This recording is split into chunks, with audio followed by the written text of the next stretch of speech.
Good morning. If you would, be turning to Hosea chapter 10. Hosea 10.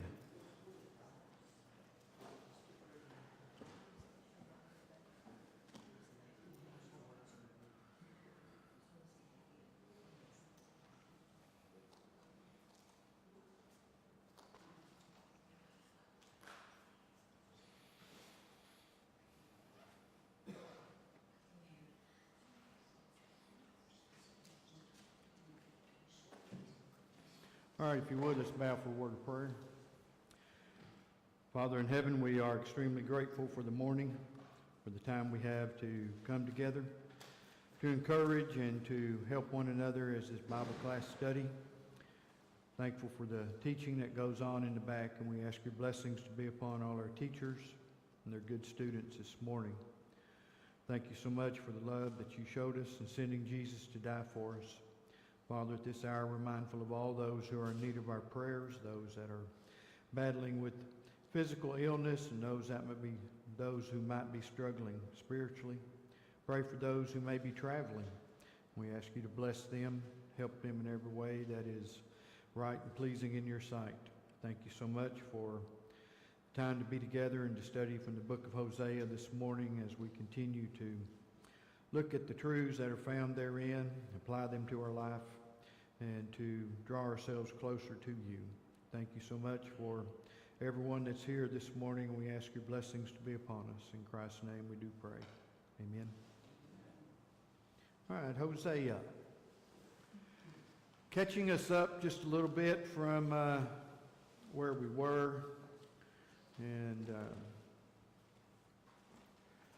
I'm not like my son. I'm not going to have a PowerPoint, and you can just follow along on a PowerPoint. So you'll just have to look at your Bible and follow along. But if you would just go back to chapter 1 with me, we're introduced to what might be considered a somewhat tragic love story. Chapter 1 and verse 2, God tells Hosea, take yourself a wife of harlotry. Children of harlotry, for the land has committed great harlotry by departing from the Lord. So from the outset of the book, the marriage that took place between Hosea and Gomer, that's going to be a type of the relationship that is existing between God and his people, Israel. But then in chapter 2 and verse number 23, we kind of hit a positive statement, thinking about this relationship and the departure and the names of the children and what they all signify in the first chapter. But in verse 23 of chapter 2, then he says, then I will sow her for myself in the earth, and I will have mercy on her who have not obtained mercy. And then I will say to those who were not my people, you are my people. And they shall say, you are my God. So there's a bright spot here as God is paying his, announcing his intentions to punish the nation of Israel. And yet now there's also going to be that offer of returning and a reuniting, if you will. And then in chapter 3 and verse 5, and afterward the children of Israel shall return. They shall seek the Lord their God and David their king, and fear the Lord and his goodness in the latter days. And so, once again, sort of a high point of returning. But then chapter 4 and verse 6 pops on the scene. My people are destroyed for lack of knowledge. Because you have rejected knowledge, I also will reject you from being priests for me. Because you have forgotten the law of your God, I also will forget your children. And then in chapter 5 and verse number 13, Ephraim saw his sickness, Judah saw his wound. But instead of turning to the right source, they went to Assyria, and God pronounced, he cannot cure or heal you of your wound. And then chapter 6 and verse number 1, 6 and 1, come and let us return to the Lord, for he has torn, but he will heal us. He has stricken, but he will bind us up. So we have the image, and we have the picture of Hosea and Gomer and their wedding. We have the departure. We have the promise of them returning. And then they turn to the wrong source. But God's mindset has always been that I will heal you. And then in chapter 7 in verse number 8, Ephraim is a cake unturned. And so they're just really not good for anything at this stage, except to be punished and to go away into captivity. And so the reason being, chapter 8 and verse 7, you've sown the wind, you're going to reap the whirlwind. And so they're going to be receiving just returns from God for the choices that they have made. And then in chapter 9 and verse 15, I will love them no more. One of the saddest commentaries, I think, in the entire book. And then as we come to chapter 10, where we are this morning, if I was to pick a verse out of this chapter and highlight it, it'd be verse 12 of chapter 10. Sow for yourselves righteousness, reap in mercy. Break up your fallow ground, for it is time to seek the Lord till he comes and rains righteousness on you. So, chapter 10. As we think about chapter 10, it's going to be dealing with God's punishment because of the sinful nature and the sinful actions of his people. And in the first 4 verses, we're going to be dealing with their current condition, where they are presently. And then he starts out in verses 1 and 2, and the more fruit they produced, then the more they turned to building idolatrous places of worship. Verses 3 and 4 clearly identify the fact that they had no reverence for God. No reverence for God. Now, if you look at verses 1 and 2, and we studied this, looked at it maybe very briefly last week, Israel empties his vine. He brings forth fruit for himself. According to the multitude of his fruit, he has increased the altars. According to the bounty of his land, they have embellished his sacred pillars. Their heart is divided. Now they are held guilty. He will break down their altars. He will ruin their sacred pillars. So they were using their blessings, and we've noted this before, but we'll reference it again. The time period that we're looking at, 700, probably, let's use 750 as a ballpark number. 750 BC, the nation of Israel, Judah and Israel alike, they are very prosperous, and they are a group of people who in one sense are faring very well as we think about their finances, and this is what is identified by the fruit. So they're being benefited and blessed by God, but they're turning around and using those blessings for an improper choice as they're worshiping idols. And we noticed last week cause and effect, and in a couple of weeks as we're looking at chapter 9, and the cause and effect. And so because of that now, he says in verse 2, I'm going to break down your altars, and I'm going to ruin your sacred pillars. Those things that Israel was putting so much attention and focus on in worshiping their idols, God says, I'm going to destroy them. And so they're just not, they are not focusing, and they're not looking to God whatsoever. Now, if we were to go back, and as we've noted before, and we were to ask them, then they're in their mind, they've not totally abandoned God, because they're still trying to do some things that would please him. And but the main thing that they're focusing upon would be their idolatrous worship. And so we noted a few weeks ago, just by way of reminder, how many things in the 10 Commandments that Moses received in Exodus 20 going down that they were in violation of. It was just seemingly one point after another, or they were just violating the 10 Commandment law. Well, the very first law that God gave them was what? No other gods before me. Well, this is certainly a sin that Israel was guilty of, and God's people were using that with which God had blessed them to bring dishonor to him. Now, once again, they would not say, well, we've abandoned God, but the reality is they had. All right, Dale.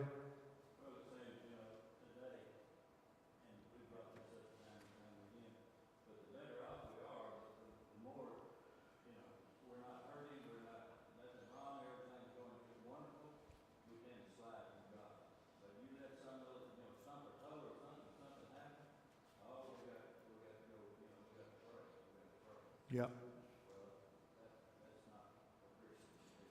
No, and sadly, that may be more descriptive, more accurately describing some of us, and by us, I'm talking about the church as a whole, and that may describe us very well.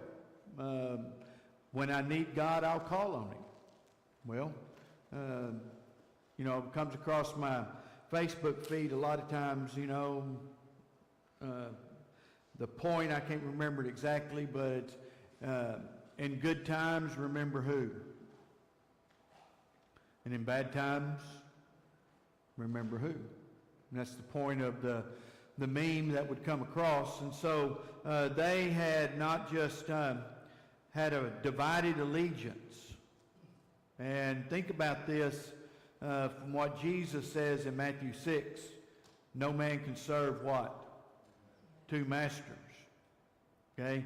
You're going to love the one and hate the other. You're going to hold to one and despise the other. You just can't do it. And God's not going to accept it. And so now verses 3 and 4 is identifying the fact you have no reverence for me. And I thought the point that Ian made Wednesday night was a very good one. Oftentimes when we first come to God, we come to God out of what? And fear is a proper motivator. Because the Hebrew writer tells us it is a fearful thing to fall into the hands of a living God. Hebrews 10:31, as we think about that thought. So their fear is a proper motivation. But then, as Ian alluded to as he continued Wednesday night, that fear then progresses. And now, yes, we're still aware that if I'm not faithful to God, and to not be faithful to God, that's not saying we have momentary lapses. That's saying I've set myself now on a course where I'm what? Continuing to rebel and to sin and to refuse to come back to God. And so that ought to put a child of God in an awareness, a state of awareness where they know, and it ought to cause fear to know that if the Lord comes and I'm in this state, I'm gone forever. Because sin does what? This is one of the things that, we talk about sin oftentimes and what it does and everything.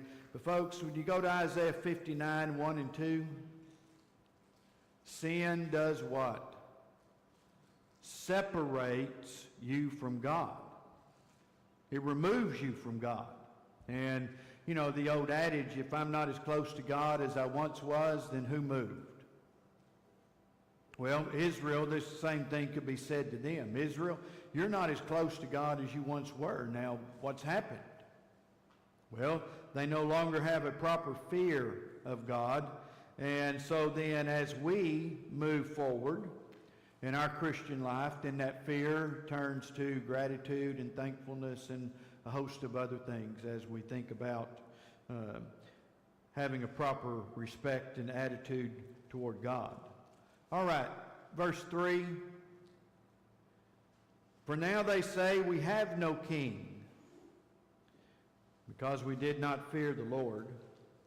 And as for a king, what would he do for us? They have spoken words, swearing falsely and making a covenant. Their judgment springs up like hemlock in the furrows of the field.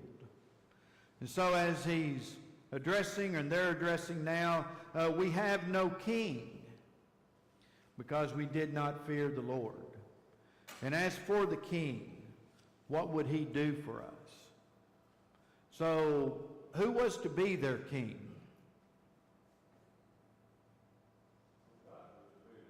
Okay. God was to be their king, and we know that they had chosen an earthly king, and that one had been utilized and used, and so now they're in essence saying, we have no king, and if we had a king, what would he do for us? Now, if they're talking about an earthly king, which they had had 3 up to this point, and then the kingdom split, and so then they have that divided kingdom, and so they're going to have various individuals that are going to be ruling over those kingdoms. And so now their question is one, what would the king do for us? Were they implying that God was powerless to help them? Was this not just the earthly king, but then looking at God as being their heavenly king? That God was powerless to help them, or for that matter to hurt them? Could God really punish them for not having a proper reverence for him and not doing those things that were pleasing in his sight? Yep. I mean, if they just considered their own history, they would have that question answered. And, but they were just so divided in their mind, divided in their actions. And folks, I want you to think about this, because this is probably a real scenario. Now, the whole thing's kind of flawed.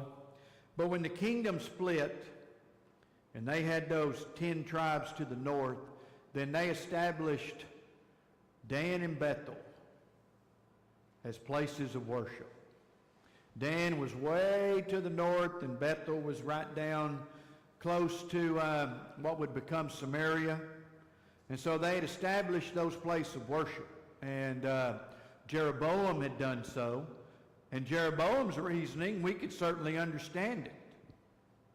Jeroboam had led the split in the kingdom, and he said, if I don't establish alternative places of worship, then these folks are just going to travel right on down to Jerusalem, and they're going to worship in Jerusalem, and they're going to just return back to the way things were. So he said, we're going to establish alternatives. Well, he did. And so they would go to Dan, and you think of this would be logistically a good idea, I guess. If you're in that northern part of the kingdom, you could go to Dan. If you're in the southern part of that tribe, the nation of Israel, then you'd go to Bethel, and you would have those places of worship. Well, that first generation might be a little bit hesitant. But then as things move on, then what happens? Mom and Daddy have drugged Johnny and Betty, and we went to Dan all these years, and that's been our place of worship. So then, you move on another generation. Well, what happens? Who do they lose sight of? God. It's inevitable. Well, so now they adopt this idea. What's a king going to do for us? Can he protect us? More importantly, can he hurt us? Can he hurt us? Years and years and years ago, many of you remember we had our niece with us, and I've told you all this story before, but I think the longer I live, it finds a lot of application in so many areas of people's lives. But she went to school up here as we just started, finished the first week, and she came home that first day, and she had classroom rules. This is what the teacher expected. You do this, you do this, you do this, you do this. Then down below that was the punishments. Y'all know this, but what was she not interested in?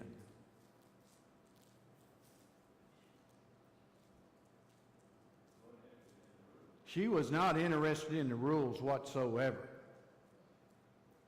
That wasn't it. She was not interested in the rules. Just let me know what the punishments are, and then in the punishment phase, I'll draw a line, and I'm not going to go beyond that. She was not going to follow the rules. You know anybody like that in your life? They're not going to follow the rules. Maybe you are that person. But they're not going to follow the rules. That's not even on their radar. Well, folks, this is Israel right here. They're not going to follow the rules. What God had outlined, we're not going to follow them. They're not. It started with their king, came down to their false prophets, it came down to their princes, and so goes the people, and they're not going to follow the rules. But just let me know where the punishment phase, when it starts, and when it gets to the point where I can't take the punishment anymore, then that's when I'm going to stop. Well, is that the mindset that we ought to have concerning what God tells us to do? How far is that removed from 1 Samuel chapter 3, where as Samuel now is there and he says, "Speak, Lord, your servant," what? Hears. Tell me what to do and I'll do it. He didn't say, well, give me the rules and then give me the punishments and I'll make a decision somewhere in this spectrum here. But this is Israel. All right. Sam, was your hand up? Do you have something?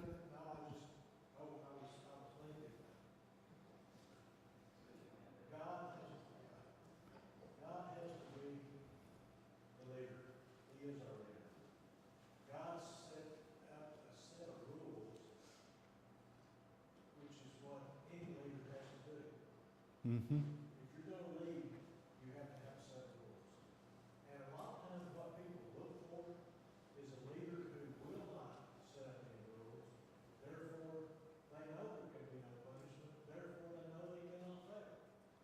I mean, it's a process that we want to be led, but we don't really want a set of rules. And those who lead know this. They know that if they set up a set of rules, then they end up having to, for lack of a better reason, enforce those. Yet if they don't set up any rules, they don't have to enforce them. So God is, it's just like when Moses received a set of rules at Mount Sinai. He had led with God. They had gotten to Mount Sinai. Those people that he left down in the bottom had a set of rules. We don't know really what they were, but we know that they had a set of rules because they broke those rules while Moses was on Mount Sinai. Yep. God stamped in the stone for man to see, these are my rules. But they already probably had most of those rules, or they wouldn't have been in trouble when Moses got down to the bottom. Yeah, if there hadn't been an understanding at least of the rules, then there wouldn't have been the violation of the golden calf. So, yeah. And I think what we look at in this technical term that, like, when you talk about the Bible, these are 66 books that are codified. These are codified, recognized, established words of God. Now, the law, as Stan was alluding to it, as Moses was up on the mountain, God was writing a codified list. And these things were to be toted down, and I can only imagine, Moses coming down off the mountain, and he's had those 40 days up there with God, and so now he's coming down off the mountain, and, how he must have treasured those words. But when he gets down from the mountain and he sees the people, then he's enraged. And so, yeah, things went bad in a hurry. And but the mindset of Israel at this point is certainly not anything that we hadn't seen before. And it's not anything that's new in the recent generation of mankind. This is humanity. All right, Dale? Well, you mentioned me, but one thing about that I remember, and I don't know exactly when it took place, but they said you cut a tree down and you make an idol out of part of it, and then you burn the rest of it for firewood. Right. So that, but like Stan said, the rulers, when Moses was gone, so that kind of ruled, so their faith was in Moses and not God. Right. So today, it's not complicated, it's very simple. When we don't listen to God's law, when we don't listen to His book, when we don't study God's writings, and we don't abide by them, man becomes his own God. And do what I want to do. There's no different from what these people are doing, we're studying about. Yeah, and verse 4 would certainly bring that out, because he says, they have spoken words, swearing falsely and making a covenant. Thus judgment springs up like hemlock in the furrows of the field. And one translation would say that this is poisonous weeds.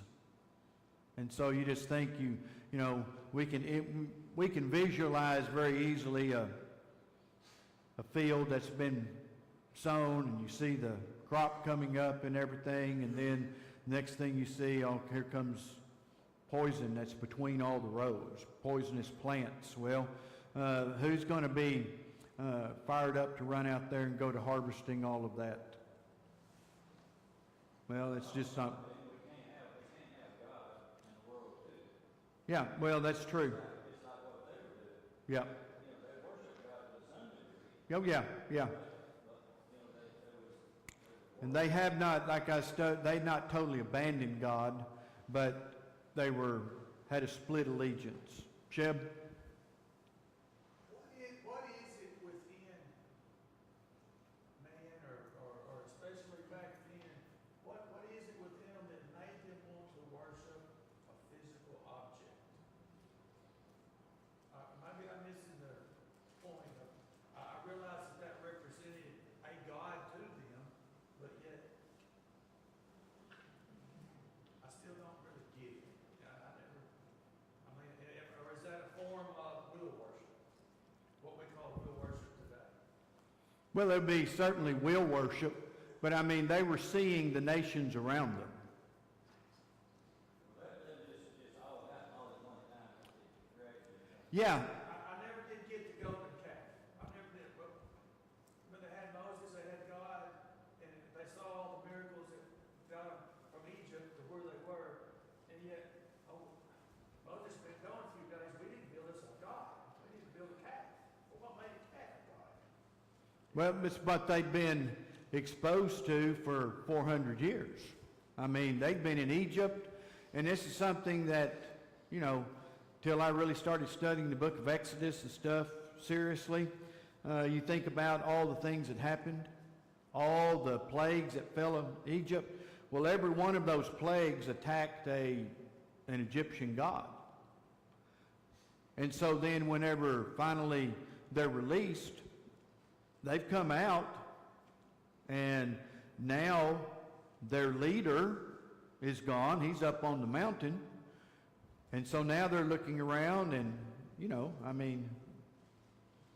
he's been gone a week, well, I might start thinking, man, animal got Moses. He's gone.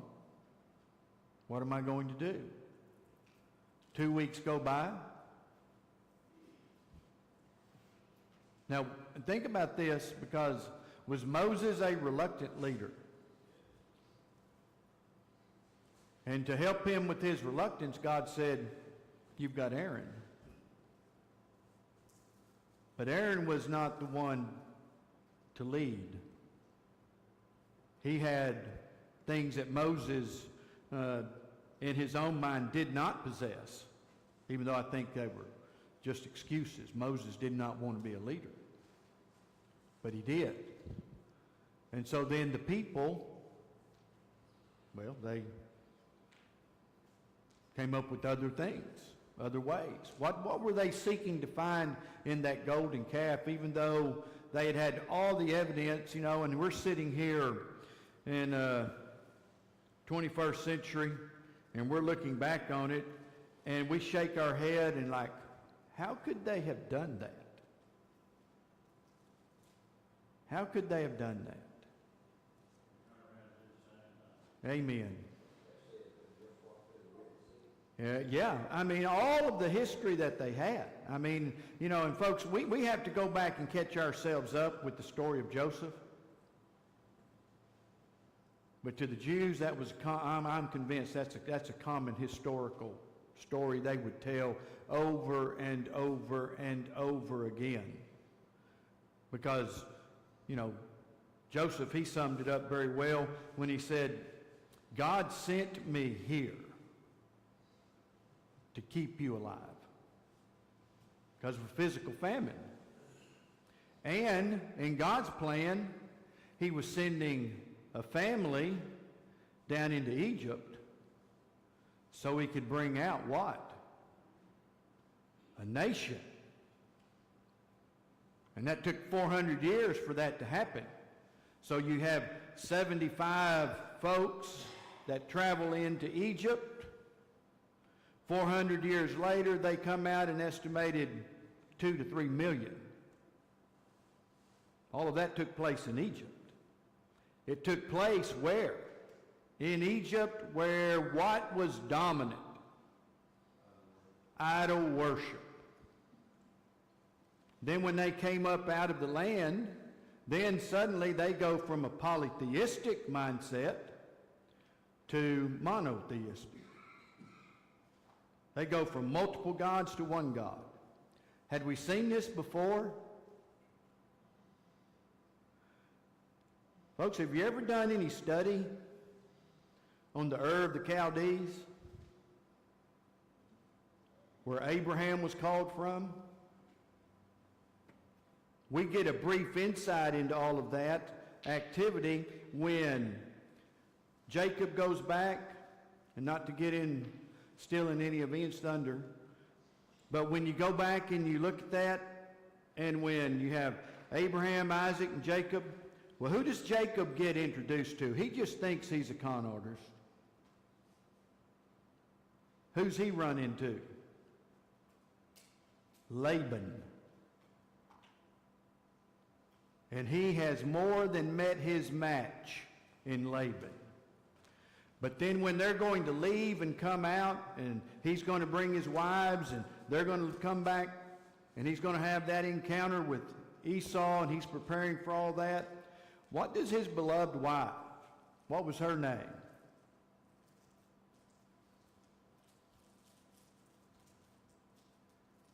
Remember, he worked and worked and worked for her.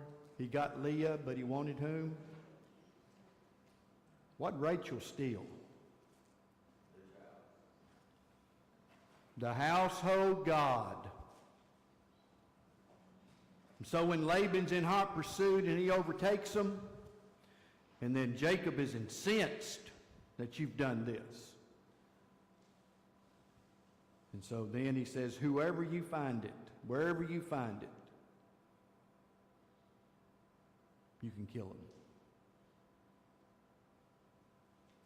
He didn't know Rachel had it. So, we've seen this before. Out of idolatry, monotheism must prevail. All right, Justin first, then Eric. One feedback off Shep, Dale's comment, taking Shep's first. He asked, why is a habit to have, want to have an idol? You went back to Israel, but I think, if I get it right, I think he was talking about mankind too. Oh, yeah. Very Right. It's hard to picture what the true essence of the one and only God is. Maybe that's why they originally went to idols saying, okay, I can see you. This represents what they think God is. Maybe that's, And I think that's very much, yeah, I think that's very much the case. We want something that, you know, if we could, we'd want to tote it around in our pocket and have it with us all the time. There's the image of my God. if we don't watch it, we can become our own God. That's what he was saying. The fastest way to get humble is take a commercial airline flight and sit in one seat, and then you realize real quickly how insignificant and small you are and how you have no control. Yep.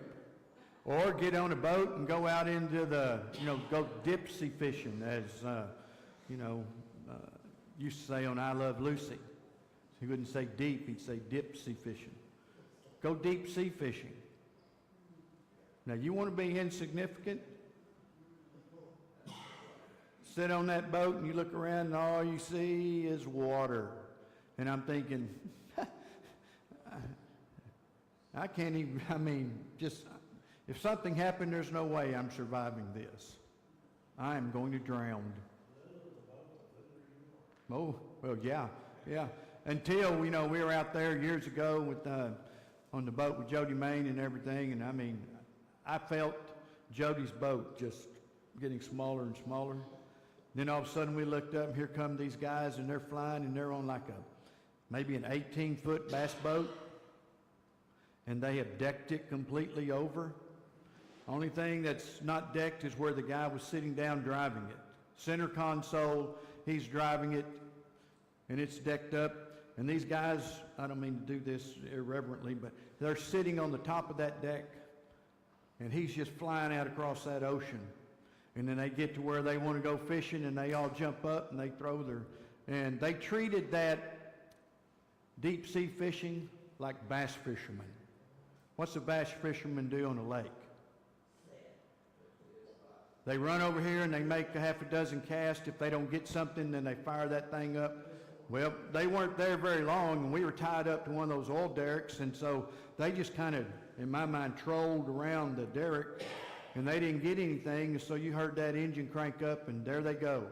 And there's like 6 or 7 of these dudes on this boat, and they've just laid back there, you know, and I'm hugging the side of Jody's boat and everything, and they're just flying out across there. And I thought, those guys don't have a clue. They don't have a clue. Now, Eric, end this on a good note. Well, God created us to worship Him. Yes. So it's put in man to worship something. Worship God first and foremost. But man turns it around to something else because we're disobedient or we're lacking knowledge, as you said earlier. My people are destroyed because of lack of knowledge. It's in our DNA to worship the Lord God Almighty. Oh, yeah, yeah. We tend to, you know, like you said, if I'm going to draw the line out here, I'm not going to worship the God, I'm going to worship whatever I want to. And that's where the conflict begins, because it's in us to worship, it's in man to worship something. I agree. But man usually tends to worship the wrong thing, what we've been intended to created and intended to worship. Yep. It's inherent. Ian? I heard the number and I didn't look it up, but between artifacts and writings, the Egyptians, they think, had between 1,500 and 2,000 gods that they worshiped just everyday life in Egypt back then, at that time. So, I mean, you talk about, that's a lot of gods that was just always in their life that they were going in and out of for, you know, they had, we know they had the sun god, every crop had its own god, the air had its god, so, Yeah. I mean, but going into the number, it's 1,500 to 2,000 different gods. That's staggering. And God only focused on 10. All right, Dale?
Yeah. And what do we repay that love with? Obedience.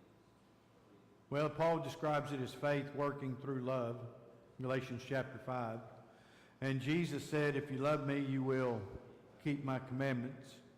And then God said in 1 John 5 and 3 that my commandments are not grievous. And so, it's just one of those things where, people of Micah's day, they were talking about, what a weariness is in it, the having to worship and follow God in this pattern and this way, according to these rules, and it's just such a wearisome thing to do that. Well, we're not immune to any of those things. And so we have to continually be disciplining ourselves and looking unto Jesus, and continually, and the longer I live, the more 1 John 2:15 and following is something that is way more difficult to do than it is to quote. But if we don't fill that void up with something, the devil's going to do that. Oh, yeah. And what I got to be on guard is to not take things that are worldly and convince myself that they're godly. And I think that's one of the biggest struggles that every Christian faces, is to not take worldly things and convince myself they're godly things. All right, thank y'all.